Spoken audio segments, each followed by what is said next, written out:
Bueno, pues, Tiene la palabra, pues. bueno, primero muchas gracias en efecto además creo que está entrando al punto central de todo, que es el tema económico. Porque si bien la economía y la política siempre están muy vinculadas, y lo han estado históricamente en Venezuela, en este momento es especialmente fuerte el tema económico para definir incluso lo que podemos ver es que está pasando en el plano político. Y lo digo porque en este momento, quizás la variable que nosotros más seguimos es la percepción que las personas tienen sobre la situación del país. Y esa percepción está hoy condicionada por la crisis económica muchísimo más que condicionada por la crisis política. Cuando tú le preguntas a la gente cuál es su principal problema, el principal problema que tiene hoy un venezolano común es el desabastecimiento, la inflación, es decir, sus problemas económicos afectando su vida. ¿Y la inseguridad? Y después, por primera vez, se desplaza la inseguridad, que estuvo más de 12 años desde la muerte de los niños Fadul, liderizando la preocupación del venezolano, es desplazada por estos problemas que están afectando su vida. Ahora, esa percepción de problemas ha llegado a un nivel muy importante en la percepción general. 75% de los venezolanos sienten que la situación del país es negativa. Eso no quiere decir que 75% culpa al gobierno o culpa a la oposición. Es decir, estoy simplemente diciendo, cuando tú le preguntas cómo evalúas la situación del país, 3 de cada 4 venezolanos te dicen la situación del país es negativa. Y bueno, tú dices, por tiene supuesto, mucho que ver con la vivencia de él. Él tiene una inflación de 60% anualizada, publicada por el propio Banco Central, tienes un problema de desabastecimiento severo y siente que el país tiene una situación negativa. Pero de nuevo, fíjate que lo que te están diciendo básicamente son temas económicos. No, el tema político es en un segundo plano hoy un problema para la gente, es económico. ¿Qué pasa? Es decir, ¿por qué? Pero económico muy contundente, muy claro, ¿no? Absolutamente claro. No tiene adornos. Es que está completamente directo a las dos grandes variables que definen una crisis, que son desabastecimiento e inflación, o escasez e inflación. Esas son las dos variables más importantes para definir una crisis, y ambas hoy están desatadas. A lo que tiene que darle importancia tanto el gobierno como la oposición. Absolutamente. Y la pregunta aquí clave es, ¿por qué? Es decir, ¿por qué tenemos una crisis de esa magnitud tan fuerte en este momento? Y ahí es donde tú empiezas a estudiar un poco la historia y vas a conseguir que hay dos tipos de crisis económicas en Venezuela. Las crisis que se producen por problemas externos, lo llamamos shock externo de la economía, ¿sí? Pasó algo afuera que nos afectó, es el shock externo. Sí. O porque tienes un modelo económico, una política económica que no está funcionando bien. Ese es lo que llamamos shock interno. Si tú chequeas qué está pasando a nivel internacional... Ese matiz que tú le das es importante, que no está funcionando del todo bien. Sí. Es decir, hay errores que hay que resolver. Exacto. No significa que es un fracaso total. No, hay elementos... Mira, hay aspectos positivos. Todo en la vida tiene aspectos positivos y aspectos negativos. Y yo creo que es muy importante meterle la lupa desde esa perspectiva. Porque cuando yo estoy haciendo este análisis, no porque estoy en este programa, sino mi análisis convencional, cuando yo estoy revisando el problema de desabastecimiento, yo no estoy analizando el problema de desabastecimiento para usarlo como un argumento político en contra del gobierno, sino para buscar soluciones al problema de desabastecimiento. Y cuando estás hablando de una crisis, lo relevante para mí, como analista, como economista y como venezolano, que es tratar de resolver el problema. Es decir, yo lo que quiero es resolver un problema. ¿Quién lo resuelve? Bueno, vamos a resolverlo, pues vamos todo lo que puedan, pero la responsabilidad fundamental va a recaer sobre el hacedor de política pública, que es el gobierno. Entonces, ¿cuál es mi función? Tratar de decirle al gobierno, por un lado, a los empresarios, a la oposición y al país, oye, ¿cuáles son los problemas? Porque tenemos que buscar la solución. Te hago la siguiente acotación. Sin embargo, como estamos en un ambiente polarizado, extremadamente polarizado, cuando ocurre eso, a esa polarización extrema, la primera baja es la verdad. Sí, es durísimo.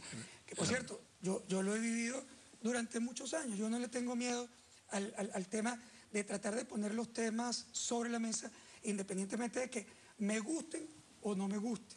Porque al final de cuentas, como lo ha dicho al principio, yo puedo tener una posición, yo tengo una posición crítica sobre los procesos económicos de control que el gobierno ha colocado. Y también siento que hay errores en el plano político. Pero, por ejemplo, cuando el presidente Chávez, a quien yo también criticaba, tenía en las encuestas una mayoría contundente, o sea, el primero que salía a decir, mira, Chávez es mayoría, no es verdad que es una minoría que está en el poder porque hicieron un gran fraude o porque los militares los mantienen. No vale, Chávez era popular y la encuesta decía que era una mayoría.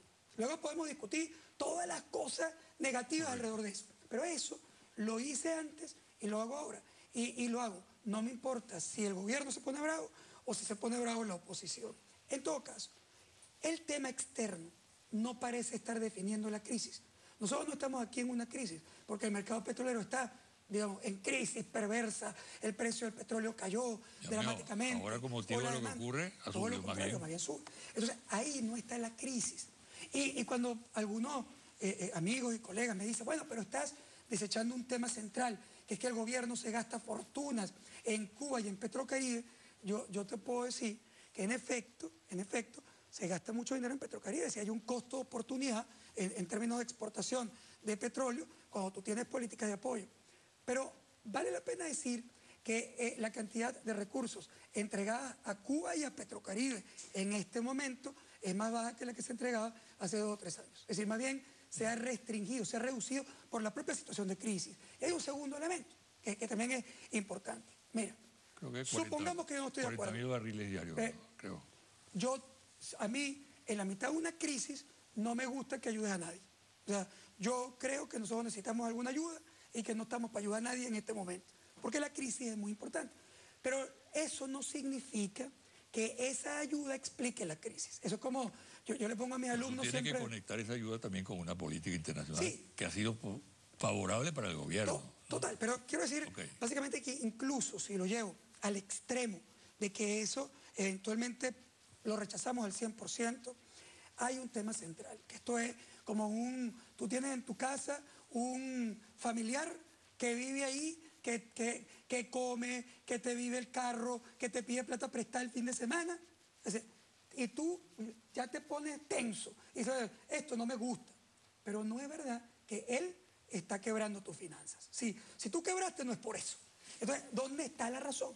La razón no la vas a conseguir en el mercado internacional, la vas a conseguir adentro. Es un diseño de política económica que en principio tiene 4 patas que para mí el gobierno tiene que resolver. Y vale la pena decir que ha hablado de eso. El gobierno de alguna manera ha reconocido que tiene estos problemas. La primera y la más importante es un problema cambiario.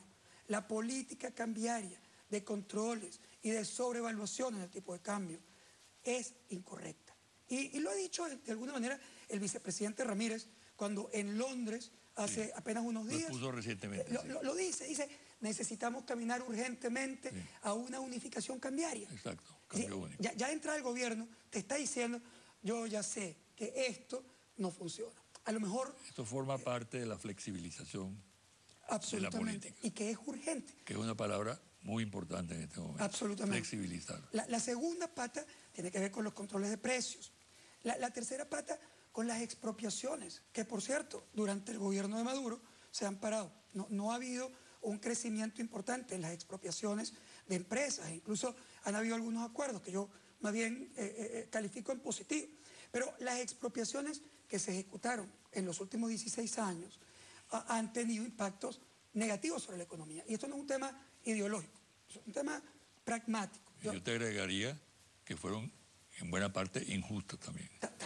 También, pero en el tema conceptual, en el tema de pagos, injustas, pero hay un tema central, pragmáticamente, que lograste. Porque al final, supón que es injusta. No, golpeó la productividad. Supón que es injusta, pero tú expropias y incrementaste la producción y mejoraste las condiciones. Tú dices, bueno, es injusta, pero logró algo. Pero es que esta es injusta y... se cayó. Es ineficiente. Es decir, tú tienes expropiaciones en el sector de cemento y hay una crisis de cemento. Y además, un mercado terriblemente corrompido. Es decir, no estoy hablando de la empresa productora, estoy hablando del sistema completo. Sí, porque tú tienes aquí una farsa que te dice que el saco de cemento cuesta 25 bolívares, pero si tú le preguntas a un constructor en Caracas cuánto paga por un saco de cemento, paga cerca de 250 bolívares el saco de cemento. ¿De dónde se quedó el 25 al que sí vendió la empresa y el 250? ¿Dónde está? No, todos sabemos dónde se quedó. O sea, un tema complejo. Luego tienes el entramado de la corrupción. Claro, tienes, oye, expropiaste centrales azucareras y no hay azúcar. Expropiaste torrefactura de café, problema de café. Expropiaste Sidor y tienes problemas de cabilla. Expropiaste el lácteo de los Andes, pues está en crisis. Expropiaste aceite de Diana, no hay aceite. Es decir, ya va, más allá del tema ideológico, no sería un momento de sentarse y decir, ¿no será que cometió un error?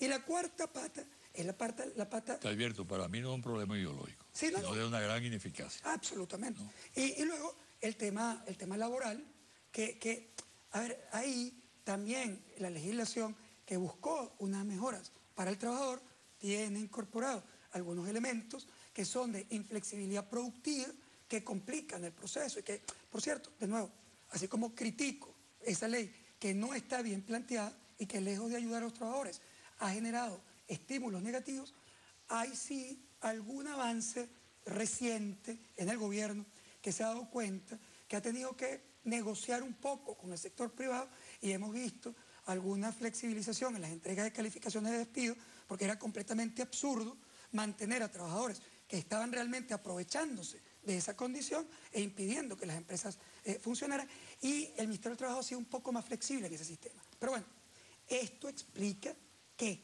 yo veo un ejemplo muy simple, el más simple de todos.